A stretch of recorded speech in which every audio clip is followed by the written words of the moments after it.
সবাইকে নিউজ 24 চ্যানেলের পক্ষ থেকে স্বাগত। সাবস্ক্রাইব করে আমাদের সাথে থাকুন।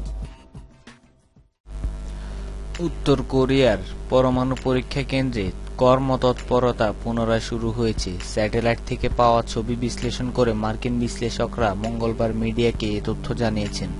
খবর বার্তা সংস্থা AFP'র। উত্তর কোরিয়ার ষষ্ঠ পরমাণু পরীক্ষাকে কেন্দ্র করে বর্তমানে কোরীয় উপদ্বীপে তীব্র উত্তেজনা বিরাজ করছে।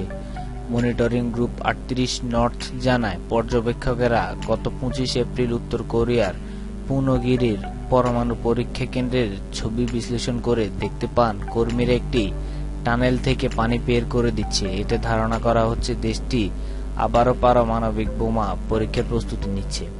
স্যাটেলাইট ছবিতে আরও দেখা গেছে কেন্দ্রে বেশিরভাগ কর্মীরা কর্মরত। অপরদিকে কয়েকজনকে ভলিবল খেলায় ব্যস্ত দেখা যায়। এতে ধারণা করা হচ্ছে প্রচারণার জন্য এই ছবি ওয়েবসাইটে প্রকাশ করা হয়েছে। উত্তর কোরিয়া বর্তমানে যুক্তরাষ্ট্রে আঘাত হানতে সক্ষম এমন পারমাণবিক বোমা বহনকারী ক্ষেপণাস্ত্র তৈরির কাজ করছে।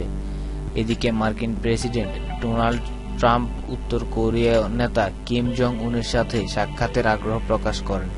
তবে তিনি বলেছেন এটি হতে হবে শর্ত সাপেক্ষে ও হুমকিমুক্ত অবস্থায়। এছাড়া ওয়াশিংটন বর্তমানে উত্তর কোরিয়াকে চাপে ফেলতে জাতিসংঘ স্থায়ী পরিষদে আলোচনার উদ্যোগ নিয়েছে।